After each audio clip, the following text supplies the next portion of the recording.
Them say root everything in. I lie.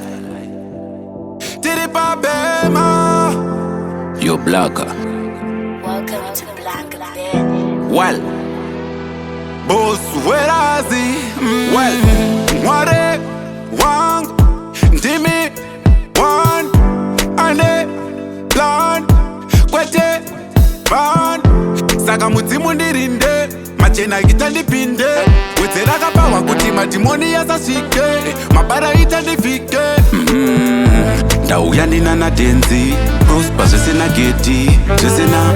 munomudziva ere geshi anoshandira pachiteshi tikudakatati kuti tisazorarame seshi tavakuda kutenga benzi torarama sekafa mundege ndakananga kubhezhin pese panopera mwedzi tauya kwamuri imi chachasamaketa yudzi tauya tovimba nemichete yativimbe nemamwe marudzi tauya chitungamira rodi dzedu nekuti uri mufudzi tauya pese patinoedza kwese kwatinoenda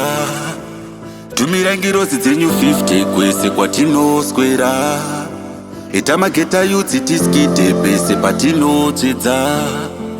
ita kuti hembe dzitifite pese patinopfeka ndauya nekabreya vachitimisa so norama ndiri lo sebutsi sina so mayenongoti bo ndava kutoda mo hobo kupfura mo ndobva ndafira bo musazoti ndipo pane mabara tiri kufika pane mamera tiri kutiza vari kuchambisa sewisa vari kubhanda vari katwiza vari kushaya ri kundimisa kostabisa vari kagiza vari kuwedzera mafika tisapinda so chachapindira ndine kashet chachapindira ndine kake chachapindira pakuda me chachawedzera ndine kateni well, vanongogodoka vaona mawindi ivava I lie. tiri papema tauya kwamuri imi chachasamaketa yudzi tauya tovimba nemichete yativimbe nemamwe marudzi tauya chitungamira rodi dzedu nekuti uri mufudzi tauya pese patinoedza kwese kwatinoenda tumira ngirozi dzenyu 50 kwese kwatinoswera